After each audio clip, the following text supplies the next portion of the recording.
Good day, everyone, and welcome to the Union Pacific Railroad Evanston Subdivision, an N-scale inspired HO layout. My name is Daryl Kruse, owner and builder of the layout, and your host for episode 4 of season 2022. This episode features some more work on wiring, both around the Wholesome Cement area by Devil's Slide control point, and then also down the line through Echo and the control point just east of Echo. So we're going to take a look at that, as well as painting the floor, which you may have noticed out of the corner of the screen there. So a lot was accomplished, not any more mainline, but a lot of work still on wiring and adding signals and painting the floor. So here you get a good look of some preparation before painting the floor. I kind of raised the skirting, moved everything over to this section here. I'll do this section this coming week, but cleared out everything off the floor, swept the floor a couple of times to get as much up as I could. It's amazing, even after sweeping a couple times, I still ended up with some things still on the floor that I had to pick up as I was painting. But here you can see the skirting up and raised. You can notice also the legs are a little bit askew. I kind of moved all of them over a bit so that I can come back, move them back to where they're supposed to be, and then paint the remaining part of the basement floor. So I'm doing this whole section there in front of my homes, and then all of this area here, and this is what it looks like. I have to say I'm very happy with the way this looks. I still see the cracks in the basement, but that will be covered up by some additional flooring that I'll add on top of this. I used a one-part epoxy paint for basement and garages. So it's basically a concrete floor paint with one part epoxy. And here, as you can see, I still have that to paint, which I'll do this week sometime. But I have to say, it turned out pretty good. This is basically just to cover up the bare concrete, because I still have a Peninsula to put in here. And then I'm also going to be putting in some additional types of flooring on top of this. So there won't be any or too much wear or foot traffic actually on this gray concrete floor. So I'm hoping it'll hold up pretty well. And most of the cracks of the basement will be covered up. My wife just really hates the cracks, but I'm like, that's just kind of the way it is. As you can see, the cracks are all kind of in a kind of a designated area. I wanted to share with everyone about drone videos, especially drone videos by Railfan Dan. He does the absolute best drone videos, a great tool for modeling, and some of the scenes that he takes are just amazing, and I just love watching them. To be honest with you, it's probably the main reason why I went from Midwest modeling with the Geneva sub to mountain modeling with the Evanston sub. Even though he's never done the Evanston sub, just seeing all his videos on mountains, it's mainly Oregon and Northern California. Definitely recommend you checking out his videos. It's Railfan Dan. His link is in the descriptions. A great modeling tool. One other thing I did is I completed out the Wholesome Cement area around Devil's Slide control point. And as you can see, there's the siding uses code 70 rail instead of code 83, and it's also on an incline down to a lower level than the main line. So the main line is up higher than the siding. The siding I put on regular Midwest cork, which is 5 millimeters. All right, so it's just over half as thick as the mainline road bed. You can see that's a 2% incline down from the main line to the siding. And you can see the transition from 83 to cold 70. So for all the secondary track, it's going to be on regular cork instead of the mainline foam that I've been using by Hobby Innovations. It's called Flex Bed, by the way. Then I also added road bed for the siding going to Wholesome Cement. Now, this is going to be pretty cool looking. This is how it's going to actually look. A trestle bridge across the river, and then this will be the Wholesome Cement area with those buildings. It's going to look pretty cool. And you have a road that goes across the river. Here's the bridge that's going to go for the main line. It's all going to be, I think, really cool looking when we're done. And this will definitely be a major operating point. Now we're at the just east of Echo. So this is the most recent control point that I wired up. Here you can see I have the 4 tortoises. These are all the wires for both turnouts and then also for the wiring the track. So this control point has 2 detected sections, one for each main line. So you have the 2 black wires that everything's kind of connected to. That's the wires for the control point. And then the yellow, the big thick yellow, you can't see it here. I did also add the wiring for the UP5s. That's the power there. The 2 black wires is for the track status. But if you look in the back there, there's a yellow thick wire. That's for the common. And then the other 2 black ones were for the detected sections. Now here we're back at the main line between the 2 control points. And there's 2 detected sections there also. So here again you have the 2 black wires is powering the detected sections, and then the white there is the common return. So there you have, periodically you have some connections from those wires to the track. And I don't power every single rail like some people do. I think that's kind of overkill.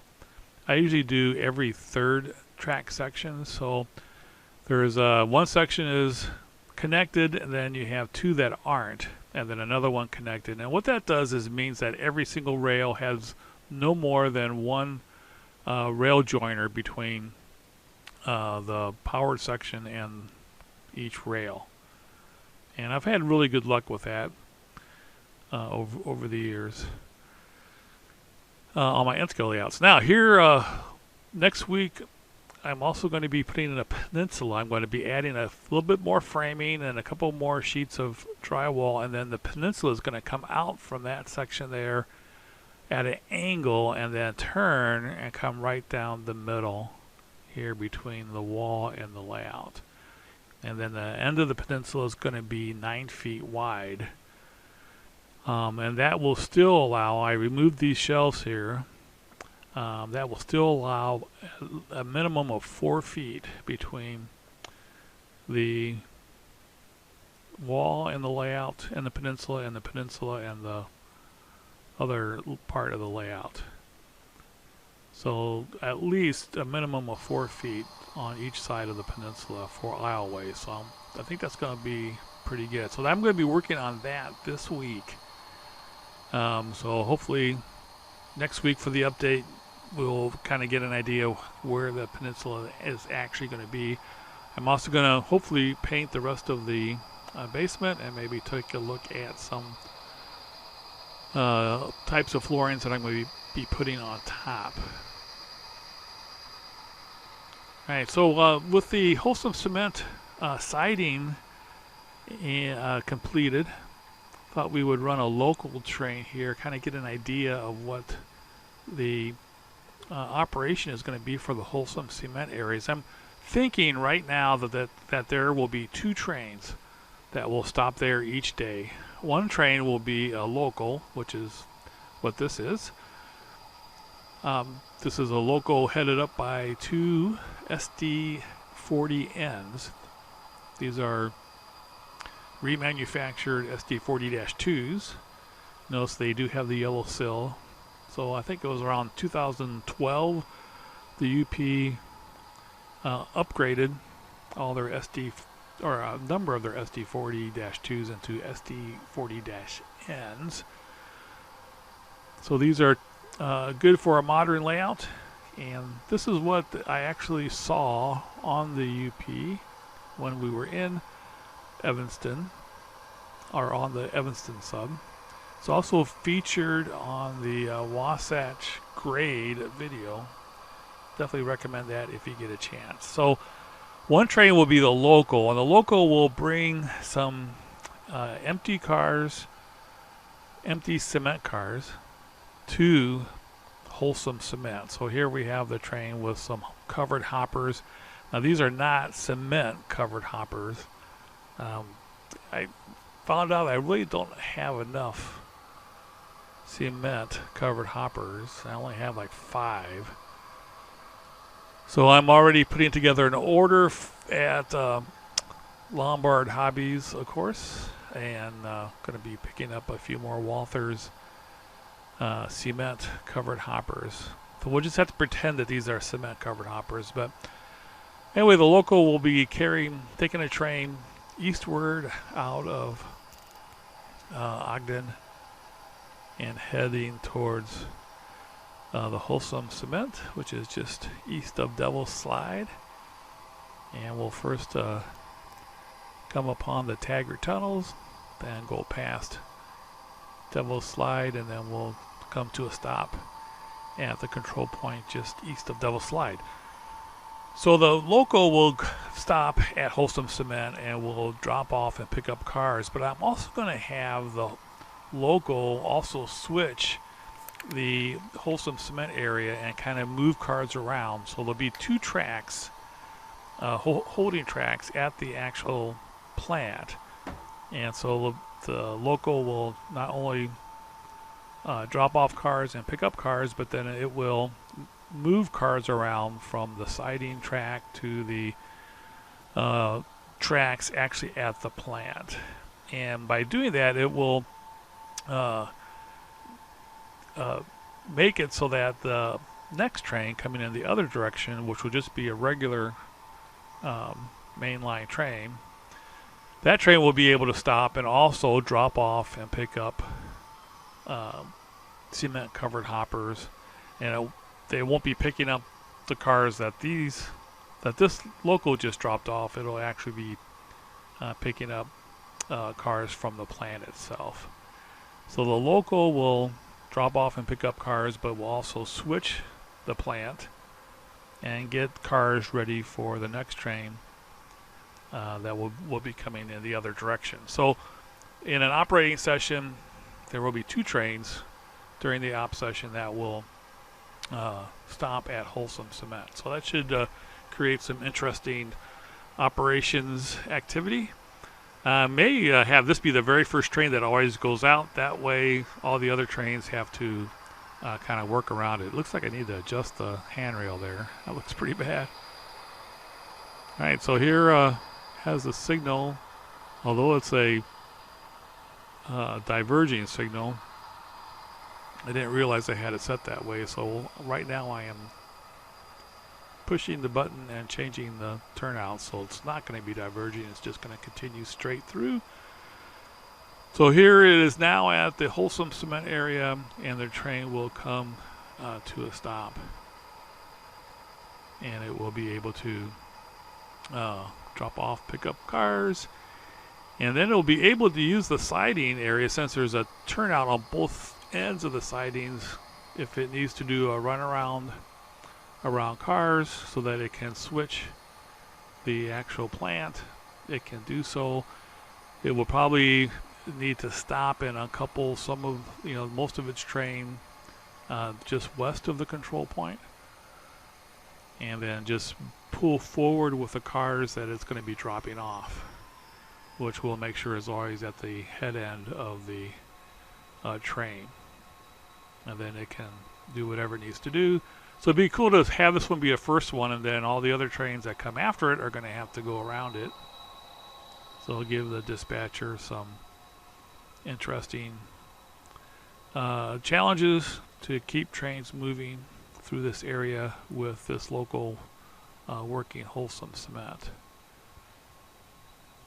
Looks like I have 6 covered hoppers there, not 5.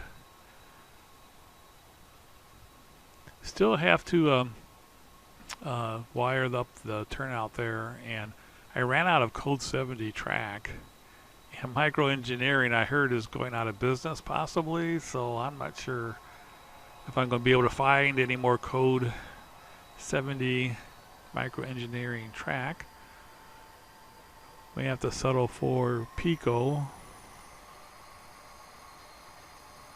But we're not going to switch it right now because I still have to wire up the siding.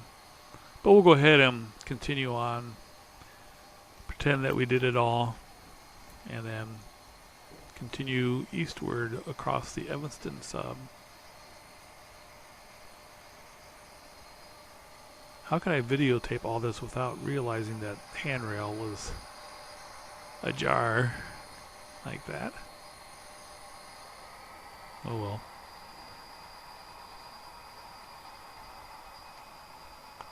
I like running these 2 locomotives because they're my lightest engines, and so they actually have a little bit of a difficult time pulling a train up the incline.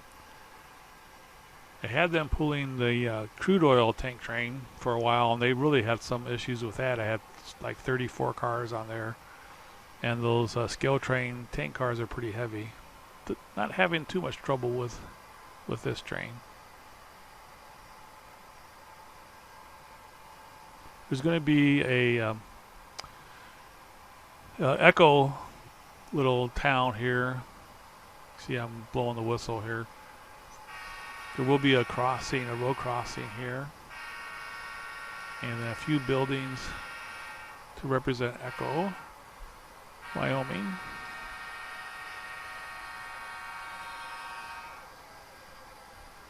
Definitely a cool view coming down the line. Then after the few buildings, then this is all going to be Echo Canyon, which is going to be pretty cool.